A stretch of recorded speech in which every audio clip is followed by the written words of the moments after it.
In 2010, a man bought 2 pizzas for 10,000 Bitcoin. At the time, it felt like a fun internet experiment. Today, those coins would be worth hundreds of millions of dollars. The pizza is long gone. The Bitcoin still exists. So what changed? Not the pizza, not the code, only our belief in it. Think about this. If everyone woke up tomorrow and decided money meant nothing, your bank balance wouldn't vanish, but it would become completely useless. Your house, your salary, your savings, all of it hangs on a single fragile thread, our collective trust. Because money works for one reason and one reason alone. We all agree that it does. Welcome to Behind the Money. We're here to decode the financial world, revealing the stories, the systems, and the power plays that define our modern era. If you've ever wondered about the real story behind wealth and influence, you're in the right place. Subscribe now, and let's uncover these secrets together. You'll never look at money the same way again. For thousands of years, humans survived without coins or cash. Trade was simple but incredibly clumsy. Imagine a farmer with wheat who needs shoes. He had to find a shoemaker who not only had shoes but also wanted wheat. This problem is called the coincidence of wants, and it made building large societies almost impossible. So humans invented a shortcut. We started using things as money. Shells, beads, salt, even enormous stone wheels on the island of Yap. Some of those stones were so huge they never even moved. Ownership just changed by agreement. The stone stayed put, but everyone accepted who owned it now. That was the moment money revealed its secret. It does not have to be physical or practical. It just has to be believed in. Then came gold and silver. They were rare, durable, and beautiful. Kings started stamping coins with their faces as a personal guarantee of value. But even then, gold was never purely about the metal itself. Its power came from trust that someone else would accept it as payment tomorrow. Next, paper money appeared, and at first, people were skeptical. A thin piece of paper replacing a heavy gold coin? It sounded absurd. To calm everyone down, governments promised that each banknote could be exchanged for real gold stored in a vault. The paper was just a receipt for the gold you owned.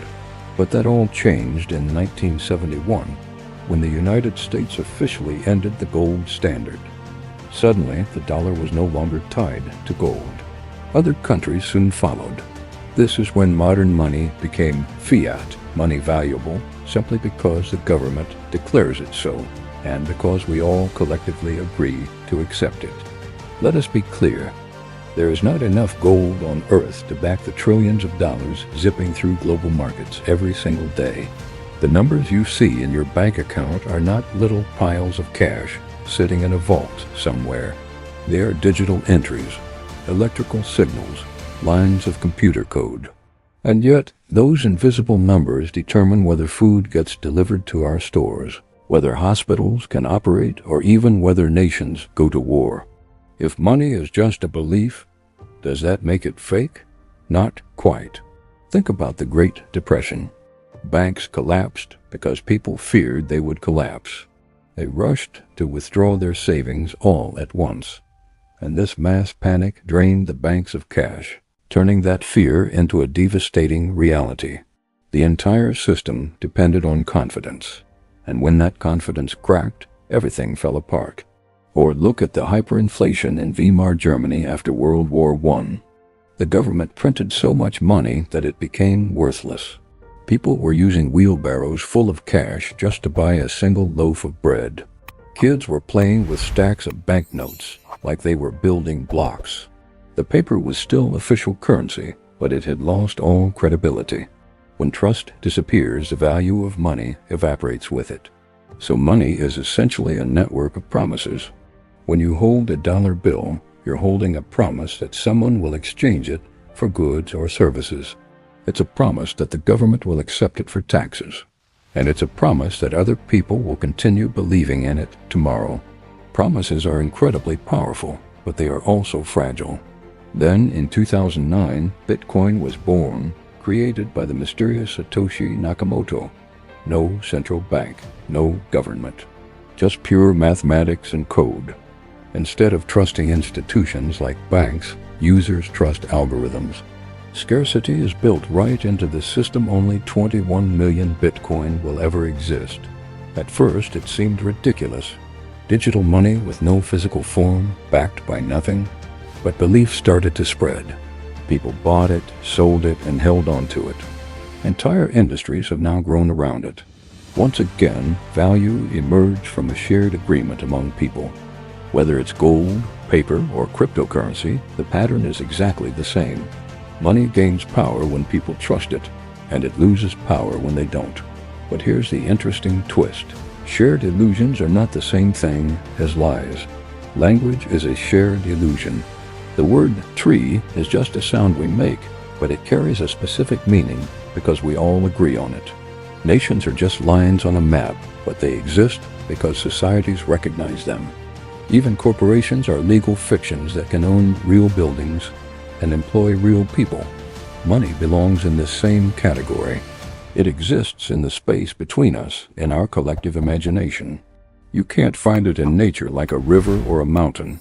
It's something we've constructed, and something we maintain and reinforce with billions of transactions every day.